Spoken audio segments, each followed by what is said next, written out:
आज पवार कुटुंब एकत्र येणार होतं, म्हणजे तरी कार्यक्रम तरी आर्टिफिशियल इंटेलिजन्सचा असला, मात्र उपमुख्यमंत्री अजित पवार या ठिकाणी आले. मात्र शारदा प्रांगणमध्ये अहिल्याबाई होळकर यांचा कार्यक्रमही त्या ठिकाणी त्यांनी हाती लावलेला आहे. मला नाही माहिती, त्यांना विचारायला लागेल, मला कसं माहिती आहे. सुनेत्राताई पण आपलं भाषण, साहेबांचं भाषण होण्यापूर्वीच निघून गेल्या, काही सांगून आपल्याशी काही चर्चा झाली? सगळ्या गोष्टी काय सांगायच्या नसतात कॅमेरामध्ये, काही गोष्टी पर्सनल असतात की नाही. स्विस बँकेमध्ये जे भारतीयांचा जो पैसा तो 37,000 कोटी रुपयाचा असल्याचा एकंदरीत अहवाल जो आहे तो समोर आलेला आहे. कसं पाहता एकंदरीत या बँकिंग सिस्टीममुळे हे सगळं घडलेलं आहे? Not at all. या गोष्टी माहितीच होत्या आम्हाला. तुम्हाला आठवत असेल, जेव्हा हा नियम कायदा केला होता तेव्हा भारतीय जनता पक्षाचे अनेक लोक, खासदार स्वतः म्हणले होते की स्विस बँकेचा पैसा हा भारतात येणार नाही. हे मी म्हणत नाहीये, हे भारतीय जनता पक्षाचे खासदार ऑन रेकॉर्ड पार्लमेंटमध्ये बोललेले आहेत. त्याच्यामुळे स्विस बँकेतले भारतातले भारतीय लोकांचे पैसे हे भारतात परत येत नाहीयेत, ह्याच्यात मला काहीही आश्चर्य वाटत नाही. कारण का पॉलिसी डिसिजन होता, आपली ट्रीटी नाहीये, खूप गोष्टी आहेत. तेव्हा आम्ही हे सगळं पार्लमेंटमध्ये बोलले, त्याच्यामुळे मला काही आश्चर्य वाटत नाही. काल ठाकरे गटाचा किंवा वर्धापन दिन साजरा झाला, तर ब्रँड जे आहेत म्हणजे पॉवर बँड संपवायला चालले किंवा ठाकरे ब्रँड संपवायला चालले, पण ते काही संपणारे नाहीये. हे बघा, लोक ठरवतात. ही लोकशाही आहे. लोकशाहीमध्ये लोक ठरवतात काय करायचं ते, आणि आम्ही ब्रँड म्हणून नाही आहोत, आम्ही ह्या राज्यात सेवा करण्यासाठी आलेलो आहोत. चंद्रकांत पाटील, शरद पवारांनी सकाळी वक्तव्य केलं की हिंदूची सक्ती नसावी. त्यावरती चंद्रकांत पाटील असं म्हणतायत की शरद पवार म्हणतील तसं, म्हणजे शरद पवार काय देव आहेत. खरं तर तुम्ही देखील असं काल वाहिलेलं आहे की सक्ती नसावी. काय वाटतंय? मला असं वाटतं शिक्षणाची धोरणाबद्दल हे खूप गांभीर्याने झालं पाहिजे. हा काही तुमचा आणि माझा डिबेट नाही आहे.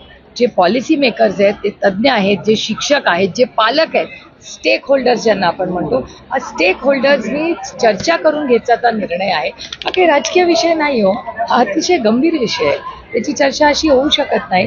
त्याच्यावर बसून तज्ज्ञांची चर्चा करून त्याच्यातून मार्ग निघाला पाहिजे. अमोल बेटकरी असं म्हणतायत की पुढची जी आषाढी शासकीय महापूजा आहे पंढरपूरची, तर ती अजित पवारांनी सपत्नीक करावी अशी माझी इच्छा आहे, आणि तसं मी साकडं घातलंय असं. बघा, प्रत्येकाला ही लोकशाही आहे, प्रत्येकाला मत मांडण्याचा अधिकार आहे. भाजप असं होऊ मला कसं माहिती असेल, त्यांच्या आघाडीचा हात काय, त्यांची युती आहे का काय, त्याचा अंतर्गत प्रश्न आहे ना, आपला थोडी आहे. आपण कशाला प्रत्येक गोष्टीत लक्ष घालायचं. आम्ही राजकारणात तुमच्या सगळ्यांच्या आयुष्यात एक चांगला बदल घडवण्यासाठी आले, सारखं दुसऱ्याच्या घरात डोकवण्यासाठी नाही. बहीण म्हणून अजित मला सांगितलेलं आहे की ही महाराष्ट्राचा मुख्यमंत्री कोण व्हायचं हे महाराष्ट्राची मायबाप जनता ठरवणार.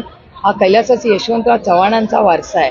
अशाच व्यक्तीने याचा मुख्यमंत्री व्हावं जो महाराष्ट्राला देशात एक नंबर होईल, हे सातत्य आहे. मग कोणीही असू दे, त्यांनी महाराष्ट्राला देशात एक नंबर व्हावं. कुणाचंही राज्य असावं, कोणीही व्यक्ती ती असावं. कोण महाराष्ट्राला एक नंबर पोहोचवेल असं तुम्हाला वाटतं? विचार करून उत्तर देईन, डेटा करून. अजितदादांनी काल एक विधान केलेलं आहे की माळेगाव सहकारी साखर कारखान्यात पॅनल टू पॅनल निवडून द्या, आम्ही विकास करू. प्रत्येक जण हे बोलते, प्रत्येक जण मतं मागताना हे पॅनल टू पॅनल मतदान करा. चला माहिती नवीन काही एआयच्या माध्यमातून बारामतीमध्ये काही कंपनी 100% तंत्रज्ञान होणारच नाही. ह्याच्या एआय मधून प्लेसमेंट्स पण होतील आणि दरवेळेस कंपनी लागणार नाही. कदाचित तिथून डेटा नाही, डेटा सेंटरचं काम इथून येऊ शकतं. आणि बाहेर जायचे तर कसं आहे, तुम्हाला सांगू मी खरं, मी अशा बाबतीत खूप लिबरल थिंकिंग आहे. म्हणजे आता माझी मुलं काहीतरी स्पेशलिस्ट शिकण्यासाठी दुसऱ्या गावात गेली तर त्याच्यात काही नुकसान नाही. कारण का तंत्रज्ञानाच्या प्रत्येक गोष्टी प्रत्येक ठिकाणी असू शकत नाही. जगात एकच आहे, 10 IIT आहेत आणि एकच हार्वर्ड आहे. नाही, त्या होतील ना, इव्हॉल्व्ह होते. It's not about hope, it's about what you want to dream of. तुमको तय करना है कि तुमको समुंदर की मछली बनना है की नहीं. That choice is yours. काय करू शकता, it's up to the children. आणि बारामतीत राहून तुम समुंदर की मछली बन सकते हो, काय प्रॉब्लेम आहे. आता तंत्रज्ञान एवढं वाढलेलं आहे, झूम वरून इथून आपण अमेरिकेशी बोलू शकतो. त्याच्यामुळे लोकेशन डझंट मॅटर एनिमोर. आता इथे मी बोलतेय, ते सगळे चॅनल लाईव्ह दाखवत आहेत. तंत्रज्ञान, त्याच्यामुळे लोकेशन कोई मायने नाही रखता अभी. महाराष्ट्र कर्नाटक सीमावाद जो आहे त्यावरती एक उच्चाधिकार समिती नेमली गेली, त्याचे अध्यक्ष देवेंद्र फडणवीस आहेत. तर शरद पवार साहेब असतील, पृथ्वीराज चव्हाण, नारायण राणे तिघांचाही त्या समितीमध्ये समावेश करण्यात आलेला आहे. काय खरं तर अनेक वर्षांपासून हा प्रश्न प्रलंबित आहे, काय अपेक्षित आहे? हा प्रश्न तुम्ही देवेंद्रजींना विचारायला पाहिजे, कारण का समिती त्यांनी गठीत केली आहे. तर त्यांनी काय विजन आहे, का कमिटी मेंबर घेतले, हा प्रश्नाचं उत्तर त्यांनी दिलं पाहिजे, मी कसं देणार. पवार साहेब पण त्यामध्ये आहेत. असेल, मला नाही माहिती याचा. तो आता निर्णय जो काय घेतलाय, तो जे माननीय मुख्यमंत्र्यांनी घेतलाय, त्यांनी काहीतरी विचार करूनच हा निर्णय घेतला काही असेल. माहिती सरकार आले आता निवडणुका समोर येते त्या पार्श्वभूमीवर त्यांनी आता अजूनही परत एकदा पक्ष फोडाफोडीपेक्षा लोकांना घेण्यात जास्त रस आहे. कसं बघता सगळं, कारण गेले अनेक दिवसापासून. मी तुम्हाला खरं सांगू, महाराष्ट्रात पक्ष बदल, विचार बदल हे मी समजू शकते, पण काल लोकसत्तामध्ये एक रघुनाथजींनी आर्टिकल वाचले. माझी विनंती राहील, प्रत्येकाने ते आर्टिकल वाचलं पाहिजे. कारण का ज्या पद्धतीने काही लोकांचे प्रवेश घ्यायचा अधिकार प्रत्येकालाही लोकशाही आहे, पण कुणाचा प्रवेश कोणी घ्यायचा किंवा कुठल्या व्यक्तीबद्दल आहे हे प्रचंड अस्वस्थ करणार आहे. आणि खरंच भारतीय जनता पक्षावर मी टीका करत नाहीये, तर त्यांनी कुणाला घ्यायचा त्यांचा वैयक्तिक प्रश्न आहे, पण तो एक सुसंस्कृत पक्ष होता.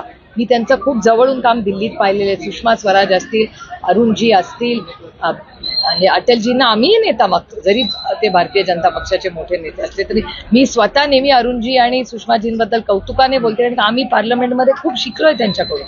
पण ज्या पद्धतीने परवाचा प्रवेश झाला आणि कालच्या लोकसत्तामधलं रघुनाथजींचं ज्या लेख आहे तो जरूर प्रत्येक माणसानी हा वाचला पाहिजे आणि प्रत्येक पक्षाने वाचून आत्मचिंतन केलं पाहिजे की आपण कुठल्या लोकांना कधी घेतो आणि का घेतो, हे खरंच समाजासाठी योग्य आहे का. फक्त जिंकण्याच हा निर्णय असूनच आपण समाजाला काय दिशा देतो याचं आत्मचिंतन करण्याची सगळ्याच पक्षांना वेळ आली आहे. सुधाकर बडगुजरांचा प्रवेश झाला, सत्ता मात्र मिळवणं त्याच असं झालंय असं तुम्हाला वाटतंय का? आर्टिकल वाचा, खूप चांगलं आर्टिकल. सुधाकर बडगुजरांचा पक्ष प्रवेश झाला. काही बातम्या अशा आल्या की बावनकुळेंना त्याच्याबद्दल काही कल्पना नव्हती. भारतीय जनता पक्षाचा अंतर्गत प्रश्न आहे. पण मग त्याच सुधाकर बडगुजरांना मोठा राडा भाजपने हा केला प्रश्न होता, तुम्ही टीका केली मला होती. नाही विचारायला पाहिजे, हा प्रश्न भारतीय जनता पक्षाला विचारला पाहिजे.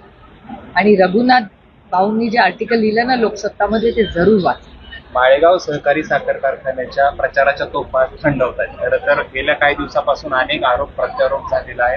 तुमची देखील थोड्या वेळात सभा आहे. कसं बघता या सगळ्या मागच्या काही सरकार दिवसाकडे? चळवळीत पारदर्शक कारभार व्हावा. आणि जी घटना बारामतीत झाली ही मला अस्वस्थ करणारी होती. याचं कारण माझा बँकिंगवर प्रचंड विश्वास आहे. आणि ती बँक जी आहे, ती बँक ही RBI आणि नाबार्डच्या गाईडलाईन्सने चालते. आता गाईडलाईन्स नाबार्ड आणि RBI, जेव्हा RBI is the main body आणि ते नाबार्डला गाईडलाईन्स देतात, त्या देशातल्या सगळ्या बँका कशा चालतात. आणि सहकारी बँकाचं अथॉरिटी कोण आहे, त्यांना कंट्रोलिंग रेग्युलेटर इज RBI, पण त्यांचे निर्णय कधी आहे, चालली आहे कशी बँक, हे बघणारं सगळं काम हे नाबार्डचं असतं. आता आणि मला काळजी आहे की PDCC बँक ही शेतकऱ्यांच्या मालकीची बँक, ही कुणाची वैयक्तिक नाही. त्या एका ब्रांचमध्ये एक चुकीची घटना होते जी नाबार्ड आणि RBIला चॅलेंज करणारी. त्याच्यामुळे मी कालही म्हणले की SIT झाली पाहिजे. कोणी कृती केली मला माहिती नाही, पण ज्यांनी कोणी केली ही चुकीचीच आहे. बँकिंग सेक्टरबद्दल आम्हाला सार्थ अभिमान आहे. आणि PDCC बँक ही 100 वर्षापूर्वीची बँक आहे, आशिया खंडातली 1 नंबरची बँक आहे. त्याचा इमेज हे स्पॉटलेसच असायला पाहिजे, तेव्हाच लोक पैसे ठेवतील ना त्या बँकेमध्ये.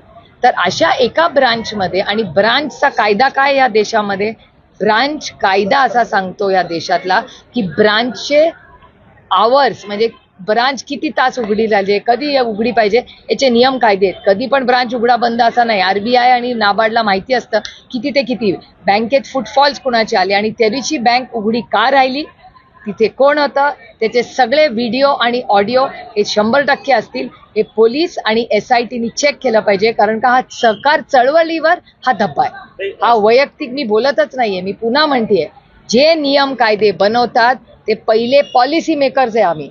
आम्ही नियम कायदे बनवतो पार्लमेंटमध्ये, ते आम्हीच जर नाही पाळले तर मग उपयोग काय ते नियम कायदे करायचा. किंवा ह्या देशात, हा देश भारतरत्न डॉक्टर बाबासाहेब आंबेडकरांच्या संविधानाने चालतो. कुणाच्या मनमर्जीनी नाही. त्याच्यामुळे जर नियम कायदे बनवला आहे तो नियम कायद्यांनीच चालला पाहिजे आणि आरबीआय या देशात अतिशय उत्तम आणि पारदर्शक काम करते आणि माझी अपेक्षा आहे की नाबार्डनी ह्याची इन्क्वायरी करावी आणि कुठेही देशात सहकार चळवळीची ह्याच्यामुळे बदनामी होऊ नये.